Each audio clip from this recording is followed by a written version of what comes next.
Friend, welcome back to my channel. তো বুদ্ধ পূর্ণিমাতে আমাদের বাড়িতে প্রতি বছরে নয় বছরেও সিন্নির আয়োজন করা হয়েছিল, পুজোর আয়োজন করা হয়েছিল। তো ঠাকুরমশাইরা পুজোর আগে সব সাজানো গোছানোর প্রস্তুতি নিচ্ছিল। এরপরেই দেখুন মায়ের হাতে জাগ প্রদীপ, মা সম্প্রদায় করার জন্য বসে পড়েছে। তো জাগ প্রদীপ নিয়ে মাকে ঠাকুরমশাই বলছেন মনের যা কামনা আছে ওটা জ্বালিয়ে ওই যে সামনে দেখতে পাচ্ছেন হাঁড়িটা আছে ওটার মধ্যে দিয়ে দিতে, যাতে এইটা যতক্ষণ পুজো হয় বা সারা রাত্রি এটা যেন জ্বলে। তো ঠাকুরমশাই বলছেন যে খুব সাবধানে, যাতে হাওয়া বাতাস কিছু না লেগে ওটা না মানে নিভে যায়। তো সেই জন্য আরেকটা ঠাকুরমশাইকে ওটা দিয়ে দিলেন। উনিকে খুব সাবধানে এক ধারের দিকে রেখেছেন যেখানে কোনো বাতাস না লাগে। এরপর মা সংকল্পে বসবে।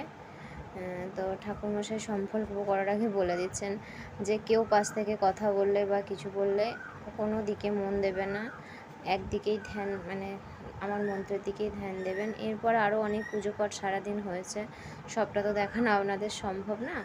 তো এরপরে যেটা মূল ছিল যে আমাদেরও আকর্ষণ ছিল যে হোমযজ্ঞ, যেটাতে প্রায় ধরুন 12-13 কেজি কাঠ দিয়ে হোমযজ্ঞ হয়েছে, মানে ঘি দেয়া করা, এটা খুব সবারই ভালো লাগছিলো। আমরা সবাই চারপাশে বসেছিলাম।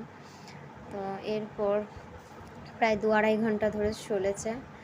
তো এরপরেও সত্যনারায়ণের সিন্নির হবে রাত্রির, প্রায় ধরুন আমাদের পুজো শেষ হতে হতে 8-9টা বেজে গেছে। পুরোটাই আপনাদের দেখানোটা সম্ভব নয়, ব্লগটা অনেক বড় হয়ে যাবে। তো এতটুকুই আজকে।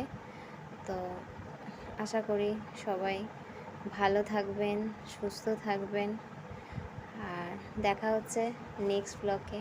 টাটা, বাই বাই, ভালো থাকবেন।